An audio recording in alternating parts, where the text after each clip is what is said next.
Assalamualaikum warahmatullahi wabarakatuh. Perkenalkan, nama saya Muhammad Farhan Handrawi dengan NIM F1S1 22149. Di sini saya akan mempresentasikan tentang bab 10 mengembangkan solusi bisnis atau TI. Mata kuliah pengantar sistem informasi. Bagian 1, mengembangkan sistem bisnis. Pendekatan sistem. Yang pertama, kenali dan rumuskan masalah atau peluang dengan menggunakan pemikiran sistem. Kedua, kembangkan dan evaluasi alternatif solusi sistem.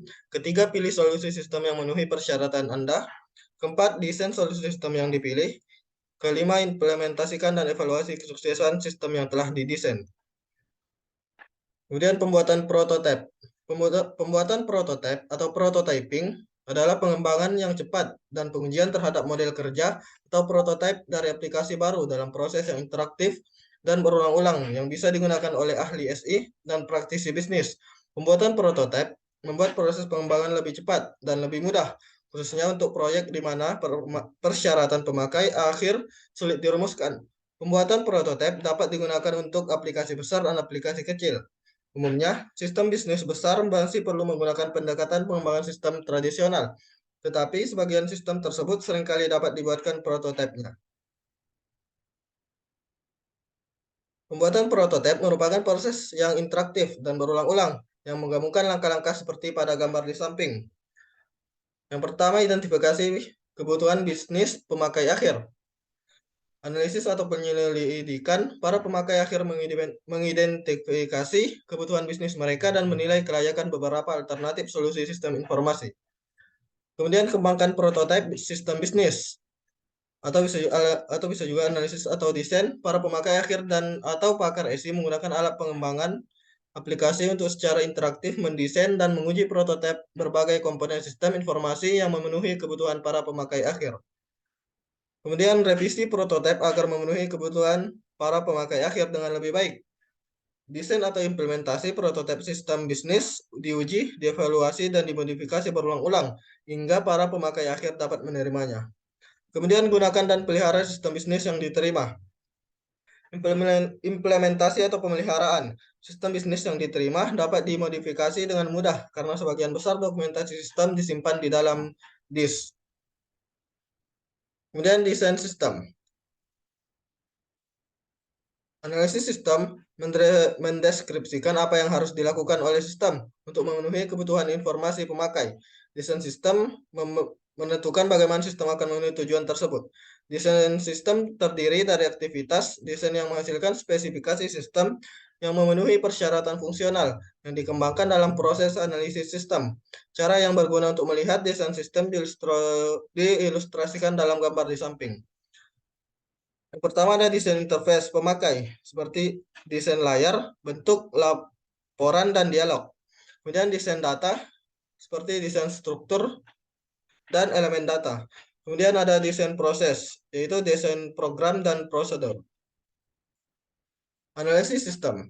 Analisis sistem merupakan studi mendalam mengenai informasi yang dibutuhkan oleh pemakai akhir yang menghasilkan persyaratan fungsional, functional requirement, yang digunakan sebagai dasar untuk mendesain sistem informasi baru. Analisis sistem secara tradisional melibatkan studi yang rinci mengenai yang pertama, informasi dibutuhkan oleh perusahaan pemakai akhir seperti Anda sendiri. Kedua, aktivitas sumber daya dan produk dari satu atau lebih sistem informasi yang saat ini digunakan. Kemudian terakhir, kemampuan sistem informasi yang dibutuhkan untuk memenuhi kebutuhan informasi Anda dan pemilik kepentingan bisnis lainnya yang mungkin menggunakan sistem ini. Kemudian spesifikasi sistem. Spesifikasi sistem atau sistem specification memformulasikan desain metode, interface pemakai dan produk aplikasi, struktur database, serta pemrosesan dan prosedur pengendalian. Oleh karena itu, perancang sistem akan sering mengembangkan hardware, software, jaringan, data, dan spesifikasi personel untuk sistem yang diusulkan. Kemudian bagian 2, mengimplementasikan sistem bisnis. Mengimplementasikan sistem bisnis. Setelah sistem informasi yang baru dirancang, sistem tersebut harus diimplementasikan sebagai sistem kerja dan dipelihara agar dapat berjalan dengan baik.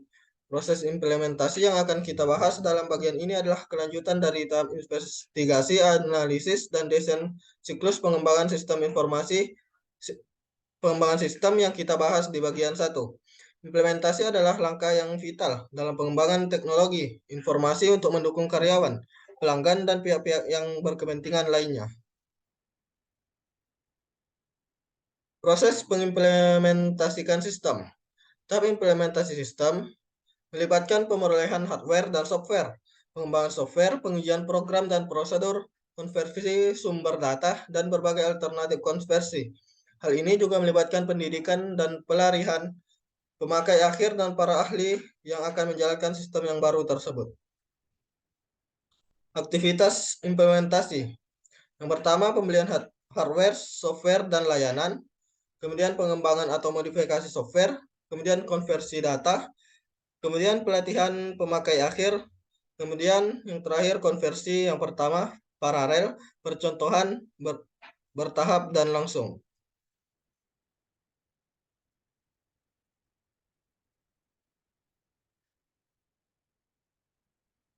Bagaimana perusahaan mengevaluasi dan memilih hardware, software, dan layanan TI? Perusahaan besar dapat meminta pemasok untuk menyajikan tawaran dan proposal berdasarkan spesifikasi sistem yang dikembangkan pada saat tahap desain pengembangan sistem. Karakteristik minimum untuk kinerja dan fisik semua hardware dan software ditentukan dengan membuat daftarnya dalam dokumen yang disebut permintaan proposal atau Request for Proposal RFP atau permintaan daftar harga Request for Quotation RFQ. Kemudian mereka mengirim RFP atau RFQ ke pemasok yang menggunakannya sebagai dasar untuk menyiapkan usulan persetujuan pembelian. Perusahaan dapat menggunakan sistem evaluasi dengan menggunakan skor jika ada beberapa proposal yang bersaing untuk akuisisi hardware dan software.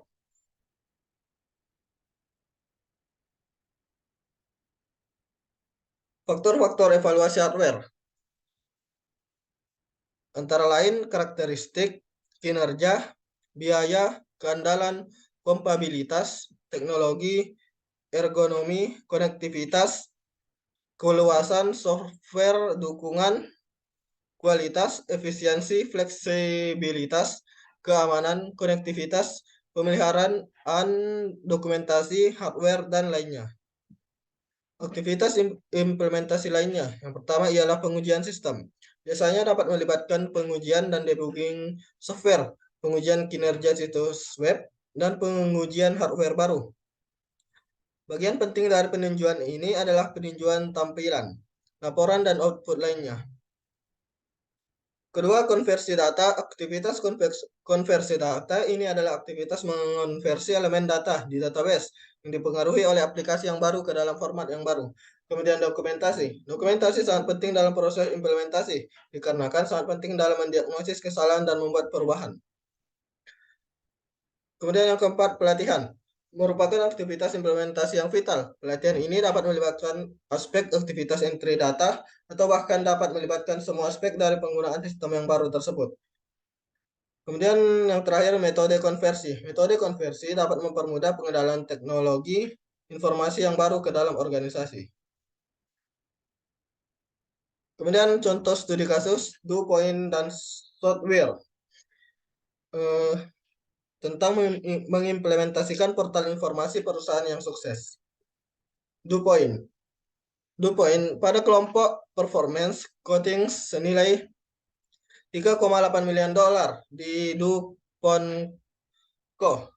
Masalah kritis adalah manajemen isi. DuPont ingin menyediakan informasi melalui portal intranet atau extranet berbasis web dengan menggunakan teknologi dari Bow Street, perusahaan software, portal, dan alat pengembangan web.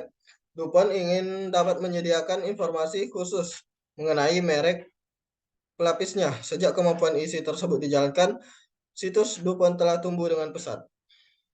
Kemudian ada software. Di software, perusahaan manufaktur kabar berbasis di Carrollton, Georgia, senilai 1,7 miliar dolar. Masalah bisnis yang sangat penting adalah perampingan proses bisnis. Software tidak merencanakan untuk membangun portal yang ideal pada tahun 1999. Perusahaan swasta ini hanya ingin memiliki tempat di web di mana pelanggan dapat memesan barang. Perusahaan ini juga ingin membersihkan berbagai situs web, korporat dan internal yang telah dibentuk oleh TI atas permintaan berbagai departemen yang masing-masing menggunakan software pengembangan web yang berbeda-beda. Namun, 4 tahun kemudian portal software menunjukkan hasil bisnis yang sangat memuaskan. Selanjutnya, contoh studi kasus yang terakhir adalah Witham International dan Amazon tentang TI hemat biaya. Witham International. Contoh yang baik adalah CEO Witham International, Mark Hadley. Sama dengan banyak eksekutif TI lainnya, Hadley telah mengambil keuntungan dari persaingan yang sangat ketat yang disebabkan oleh situasi ekonomi dalam sektor telekomunikasi dan telah mengerjakan ulang data perjanjian jaringan perusahaan sehingga menghasilkan pengurangan sebesar $850.000 dari anggaran telekomunikasi tahunan perusahaan yang berbasis di Dallas. Sekarang, Hadley sedang mengevaluasi pergeseran dari jaringan siaran kerangka atau frame relay ke jaringan virtual di internet sebagai cara untuk mengurangi biaya komunikasi data lebih lanjut lagi hingga sekitar 50% per tahun. Namun, dia masih mempertimbangkan jumlah penghematan jika melakukan pergeseran tersebut. Pertimbangannya mencakup masalah keamanan, kestabilan, dan keandalan yang terlibat dalam perpindahan ke infrastruktur jaringan publik yang tidak terlalu aman di internet. Kemudian ada Amazon.com. Amazon.com sama seperti banyak orang lain yang membeli software untuk bisnis, CEO Rick Dalzal melihat anggarannya membeku tahun lalu. Namun tidak seperti kebanyakan orang, Dalzal sebenarnya masih memiliki anggaran sekitar $200 juta. Tetapi sebagai CEO di Amazon.com, dia harus melakukan banyak hal. Hal yang paling penting, Dalzal harus memelihara keunggulan Amazon dalam teknologi keunggulan yang semakin penting dibanding sebelumnya. Karena Amazon mendapat persaingan dari perusahaan e-commerce lainnya yang semakin canggih. Berikut ini adalah strategi yang digunakan oleh Dalzal untuk meraih kesuksesan di Amazon. Rangkul sumber yang terbuka. Dalzal mengatakan bahwa gerakan yang paling efektif yang dia lakukan adalah mengaun server Sun dengan kotak Linux dari software menunjukkan hasil bisnis yang sangat memuaskan. Dengan demikian, penekanannya pada pengintegrasian situs pesanan ke sistem belakang. Perusahaan menghapus berbagai pekerjaan manual yang berarti lebih sedikit panggilan telepon yang harus dijawab dan lebih sedikit informasi fax dimasukkan ke sistem komputer. Perampingan yang harus operasi ini merupakan bagian besar dari popularitas portal di software. Sekian presentasi dari saya. Saya akhiri. Wassalamualaikum warahmatullahi wabarakatuh.